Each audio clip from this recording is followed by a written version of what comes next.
It's my pleasure to welcome His Excellency Mr. Ranil Wickremesinghe, President of Sri Lanka. Your Excellency, you have the floor. The Chairperson, Excellencies, Delegates, the salubrious environment of the green city of Sharm el-Sheikh will undoubtedly inspire our discussions at COP27 to a successful conclusion.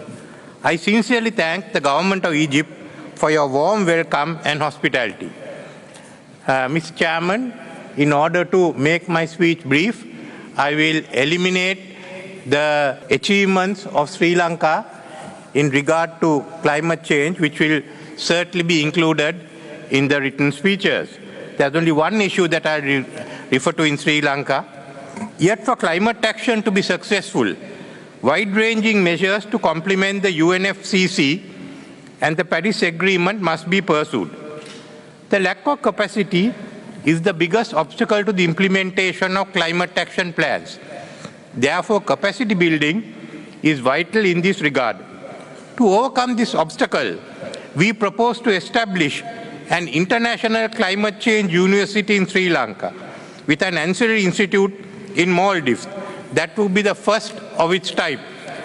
This seat of learning can be a transdisciplinary global center for green and blue studies, for scientists, environmentalists, researchers, policymakers, development practitioners, and of course, students the world over to interchange knowledge transcending national and disciplinary boundaries. The envisaged Climate Change University will offer both short-term courses and postgraduate academic awards to build capabilities on the mitigating and adapting to climate change. The university will also expedite the skills of the new generations to deliver the political, economic, social, cultural, and digital transformation required to prevent a 1.5 centigrade world. It would be the vehicle to enlighten climate change challenges and prospects domestically. The collaboration of multilateral institutions and organizations such as the Commonwealth, World Bank, and the ADB, amongst others, will be sought for the establishment of the Institute of Higher Learning, making it a multi-stakeholder partnership transcending national boundaries. It's my hope that Sri Lanka's proposal will receive extensive support and endorsement from the international community.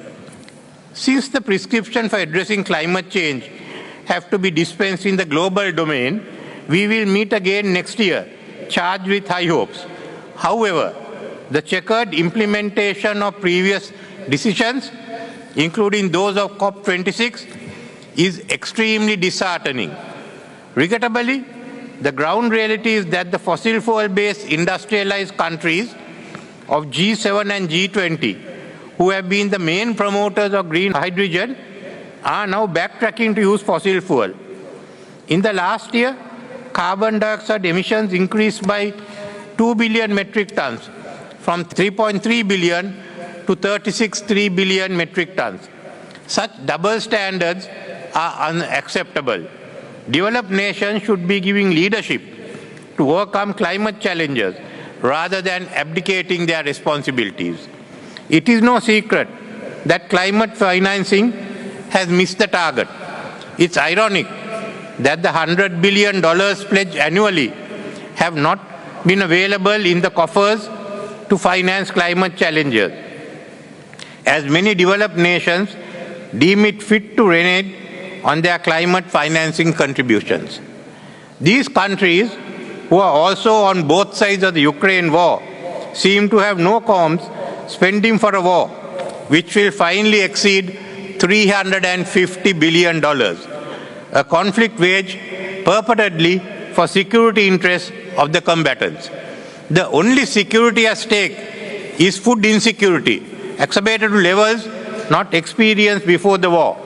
Many living both in the developed and the developing world are outside the scope of three meals a day.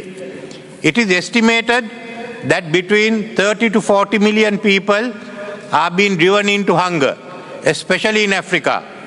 This war has also resulted in the upward spiraling cost of living, shortages of oil and gas supplies, and it has brought the fight against hunger to our homes. Expectedly, it has led to the curtailing of much required climate financing pledged by these very same countries. The issue we have is not of finding the party responsible for the war, but the party that will end the war. Why do we need this funding? It is known fact that the practice of colonialism transferred the rich resources of Asia and Africa to Europe and were used to industrialize their countries. We became poor from this plunder. This unparalleled industrialization of the developed economies is also the root cause of climate change, the consequence of which we, the poor countries, are forced to suffer. Our problems are augmented due to the absence of adequate funding.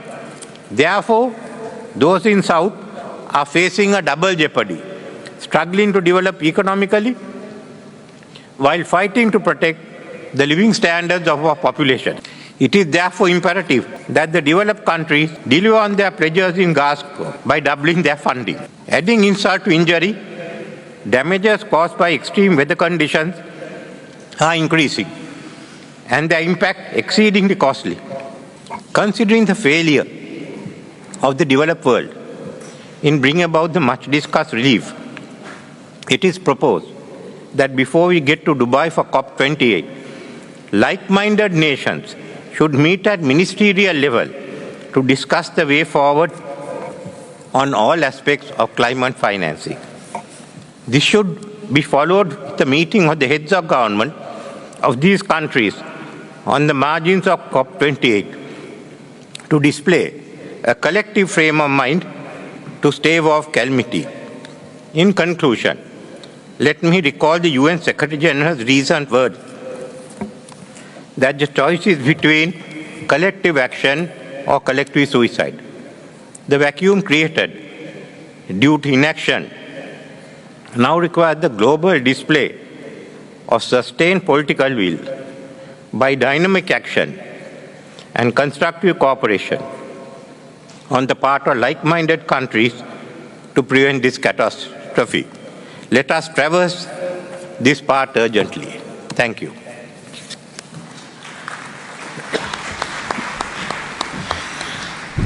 Thank you, Your Excellency, for your statement.